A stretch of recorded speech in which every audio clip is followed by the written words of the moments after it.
The night air smelled of perfume, car exhaust, and desperation. Seba stood outside the upscale restaurant in Santon, her long lashes fluttering like they were heavy with dreams and debt. She adjusted the hem of her synthetic fur jacket, tugging it slightly down to cover the slight rip near her left thigh. Her dress was tight, borrowed, and 2 sizes too small. The heels she wore clicked too loudly as she walked toward the entrance. Each step a lie, each breath a gamble. She wasn't here for the food. She didn't even know what they served. She came with no money in her purse, no plan beyond charm, beauty, and desperation. R400 was a fantasy, an amount she hadn't held in her hand in weeks. Her hope? That some man, rich, reckless, and lonely, would take interest, buy her a meal, maybe more, and maybe she'd go with him. Maybe she'd pretend it was a date, maybe pretend she wasn't selling anything. But she knew the truth. She was selling what every other baddie on Instagram hinted at, but never said out loud. Herself. Social media called it soft life. She called it survival. The waiter gave her a side glance, judgment mixed with curiosity, but led her to a small table tucked in the corner. The kind of spot where someone like her could sit and look expensive, while hiding the fact she didn't even have cab fare to get home. She ordered a drink she couldn't pronounce and a platter too big for one. She ate slowly, deliberately, eyes scanning the room like a wolf in heels. Men looked. Some looked away quickly. Others didn't. But none approached. Time ticked. The bill grew. The reality came closer, like storm clouds gathering behind her Instagram-filtered skies. By dessert, panic had started to sneak in beneath her perfectly contoured cheeks. She pulled out her phone, faking a text. She giggled into the empty space across her table. She whispered babe into thin air, hoping a nearby man might think she was playing hard to get, not hard survive. But nobody came. And then the bill did. R400. 400 ran for a life she pretended to own. The waiter was polite, but stern. Card or cash, ma'am? Seba swallowed hard. Can I just step outside quickly? My friend is coming. The waiter's eyes changed. He'd seen it before. No, ma'am. You'll need to settle the bill first. Her chest tightened. Her vision blurred. And then, just like that, the illusion shattered. The manager was called. Then security. Then the police. The cuffs didn't match her outfit, but they fit just fine. As they led her out, flashes of light hit her face. Not from paparazzi, but from people recording. A baddie getting arrested for not paying a bill. The comments were already being typed. These slay queens are wild. This is why you don't date broke girls. Yo, embarrassing. But nobody asked how she got there. Nobody cared what it was like to wake up hungry in a city of money. Nobody knew the silence of sleeping with strangers just to afford a bottle of foundation. The life of a baddie looked glamorous online, sure. But in real life, it was depressing, deceptive, undignified, and above all, lonely. They kept her in a holding cell overnight. Concrete walls, a steel bench, and a smell that clung to her skin like failure. She sat there in silence, stripped of the lashes, the heels, the carefully constructed identity she wore like armor. The makeup had smeared, her wig was slipping, and her pride had cracked. But worse than the handcuffs, worse than the cold floor she curled up on, was a silence from her phone. No one called. No one texted. Her so-called friends, the ones who cheered her selfies and envied her sponsored lifestyle, were nowhere to be found now that she wasn't glowing in good light. Not a single "Are you okay?" message. Not even from those fake girlies who used to say, "Yes, Queen Fire," under her pictures. Because now there was no filter, no sparkle, just Seba, just brokenness. She was released in the morning with a court date and a warning. They let her go, but not without humiliation. One officer even chuckled as he said, "Next time, maybe pick a cheaper restaurant." Outside, she sat on the steps, staring at the street like it was a puzzle she couldn't solve. She had no money, no ride, and nowhere to go but back to the tiny flat she shared with a girl she barely knew. Thando, another baddie, another fighter in a losing war. Seba walked barefoot down the road, her heels now tucked into her handbag. Each step was a sting to her ego. She passed people who didn't know who she was, and for the first time, she was thankful for that. If they knew her, they'd laugh. If they didn't, they'd forget her. And maybe that was better. By the time she reached her flat, her feet were bleeding. Thando was there, sitting on the floor, painting her toes bright red, scrolling TikTok, pretending life was easy. She looked up, then frowned. "Girl, where you been? You look like hell." Seba dropped her bag on the floor and collapsed on the bed without answering. "I got arrested," she said quietly. Thando's face changed, but not in shock, more like recognition. Like this wasn't the first time a dream had handcuffs at the end. "Restaurant again?" Thando asked. Seba nodded. Thando sighed. "Girl, you can't keep doing this." "What else must I do?" Seba whispered. "There's no job, no degree, no connections. Just this face, this body. That's all I've got." Thando stood and walked over, kneeling next to the bed. "That's not all you've got. But I get it. We're stuck. The world is a party we weren't invited to." That night, they shared a packet of 2-minute noodles and silence. And Seba scrolled through her own Instagram like a stranger. The posts looked so fake now, pouting in front of cars she didn't own, holding drinks she didn't buy. Captions full of quotes about self-worth while living a life full of shame. Her most liked picture was her in a bikini at a pool party. Over 3,000 likes. Over 200 comments. But not a single real friend to call her today. Was this fame? Was this success? She thought about deleting her account, then stopped, because the truth was painful. Instagram was all she had left. Her last currency. Her last illusion. Long before the heels, the wigs, and the filters, there was just Seba, the little girl from Mamelodi who wore her older cousin's hand-me-downs and learned early how to smile through lack. Her mother, a domestic worker, came home every night with sore feet and silence in her eyes. Her father, just a ghost in a picture frame on top of a broken TV set. Nobody talked about him. Seba asked once. Her mother slapped her so hard she never asked again. The streets taught her things school didn't. How to walk past men without flinching. How to dodge the corner boys calling her chocolate, like it was a compliment. How to braid her own hair when salons were too expensive. How to survive when there was nothing soft about life. By the time she was 14, she knew she was pretty. Not cute, not sweet. Pretty. The kind of pretty that made teachers uncomfortable, that made older men stop their cars, that made boys in school hate her for saying no, and girls hate her for saying yes. It was a currency. Told her, you're here to exist beautifully. Make them want you, but never need them. Power isn't in the price. It's in the presence. Seba mastered it quickly. She laughed when expected, sipped slowly, leaned into conversations like she cared about oil prices and crypto. One man, older Nigerian, smelled like Dubai, whispered, I'd buy you a car just to hear your laugh again. She smiled. That was the job. When she left that night, there was our 20,000 in her purse. No sex, no touching, just time and charm. The second night, it was our 25,000. The third, a gift bag with cash, perfume, and a plane ticket to Cape Town. Just like that, Seba was in the game. Her life changed fast. The flat she shared with Thando was replaced with a high-rise apartment overlooking the city, fully furnished, paid 6 months in advance by a client who never visited. Uber black, spa treatments, bags with names she couldn't pronounce. Girls who used to mock her now begged to collab. Brands sent PR boxes. Bloggers called her South Africa's soft life princess. Instagram followed her every move. Each post another lie wrapped in likes. Living like a goddess, smiling face with hard eyes. I want your life, loudly crying face, loudly crying face, loudly crying face. Tell us the secret, Queen Fire. But nobody knew the real secret. The secret was she hated herself. Because the luxury didn't wash away the shame.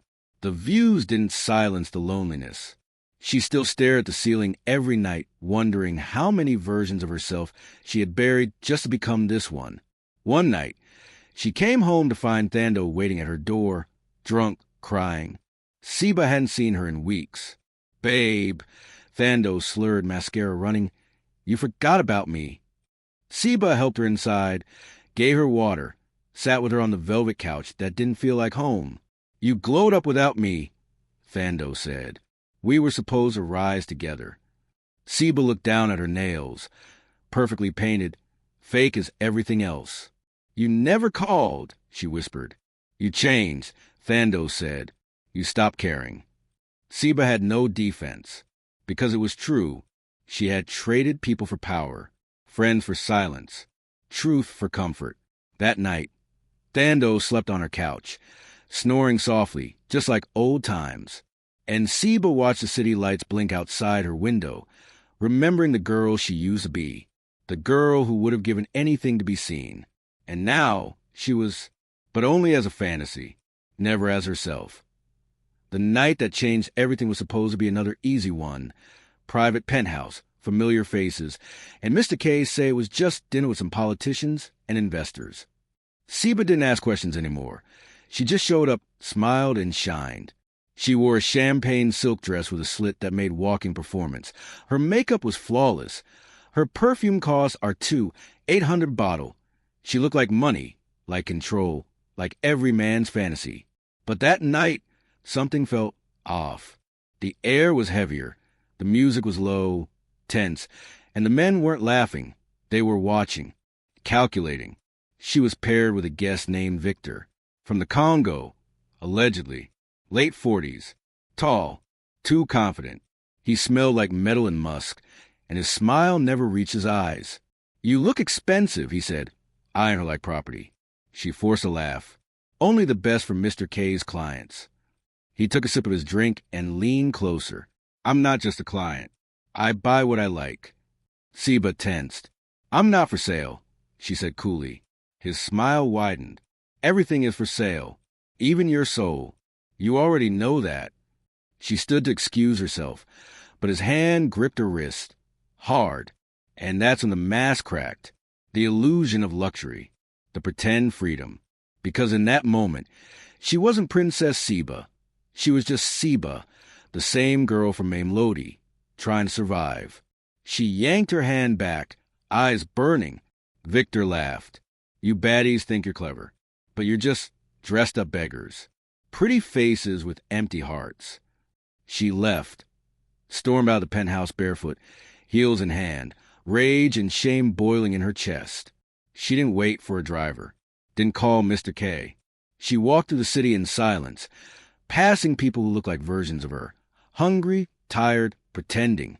When she reached her apartment, she stripped off the dress and threw it across the room.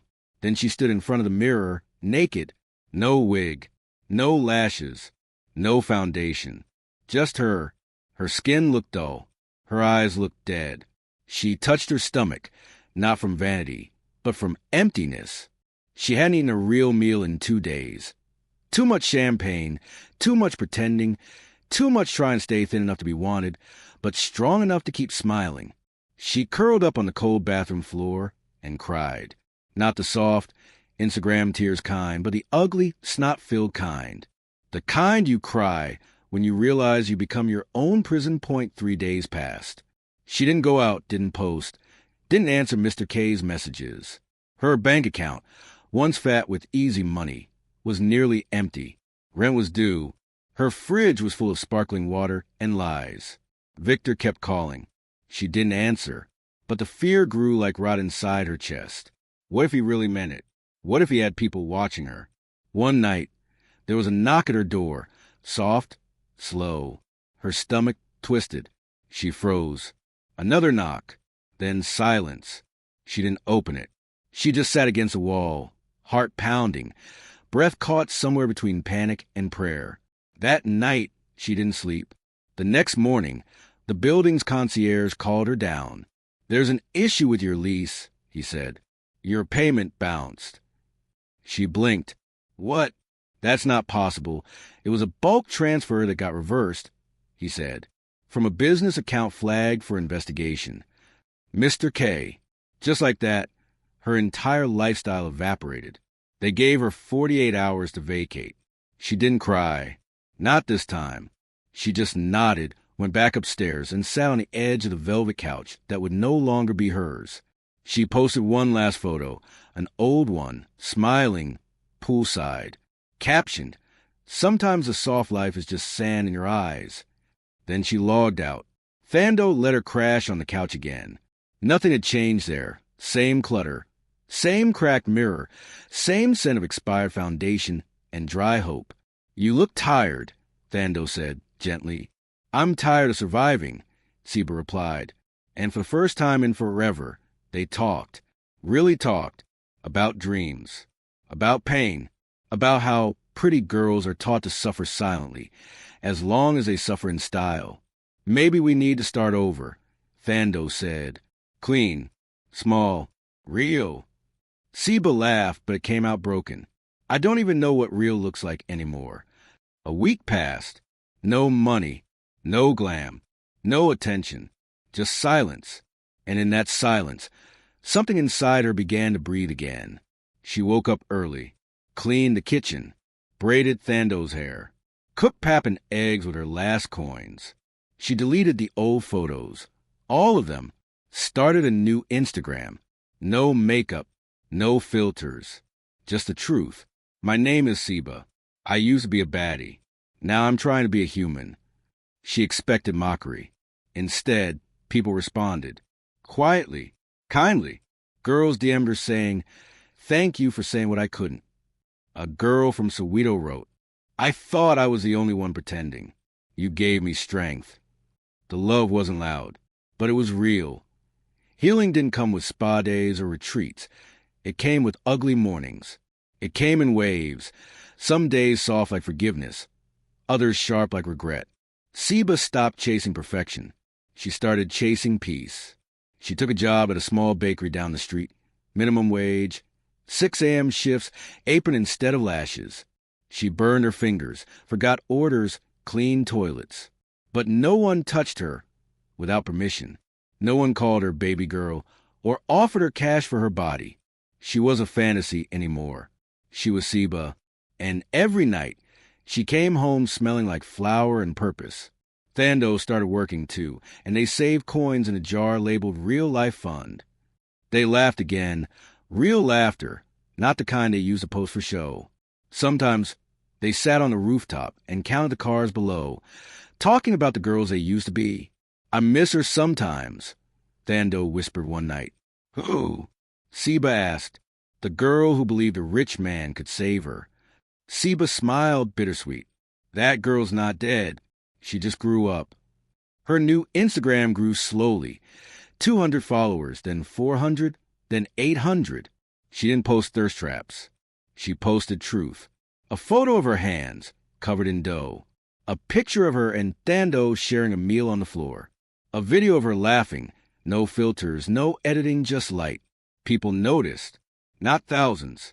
Not millions. But the right ones. Girls in university DMs telling her, "You saved me from trying to sell my soul." A single mom from Tembiza saying, "You make struggling look honest." No brand deals. No clout. Just meaning. One day, while walking home from work, she passed a billboard with a popular influencer on it. Flawless, photoshopped, wearing the same fake smile she used to wear. For a moment, her stomach twisted, but then she touched her apron, stained with life, and she kept walking. Because for once, she wasn't pretending. 1 year later.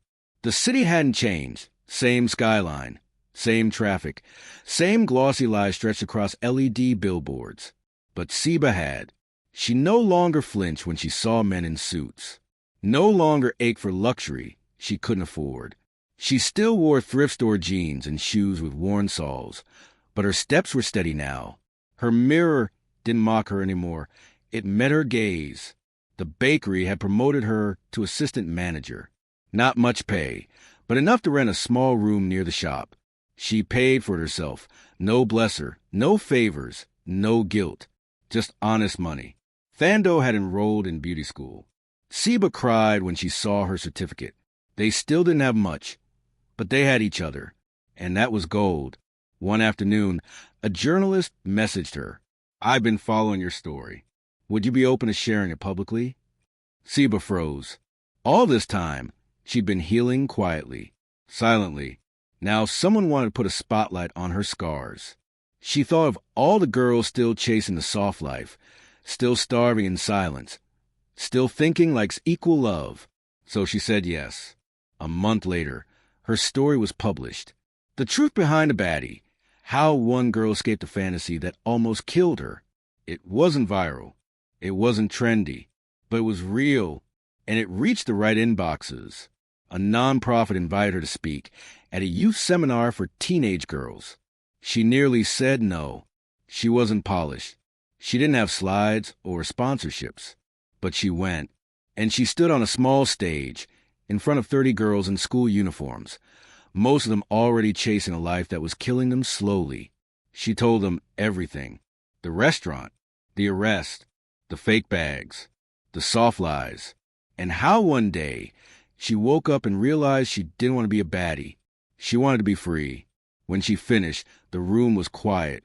Then one girl raised her hand and whispered, "You think it's too late for me to choose something better?" Seba's throat tightened. She stepped off the stage, walked to the girl, and held her hand. "It's never too late to choose yourself," she said. That night, she sat on her rooftop again. No champagne, just water. No noise, just wind. She looked up at the stars, quiet, distant, but always there. She wasn't rich. She wasn't famous. But she was finally free.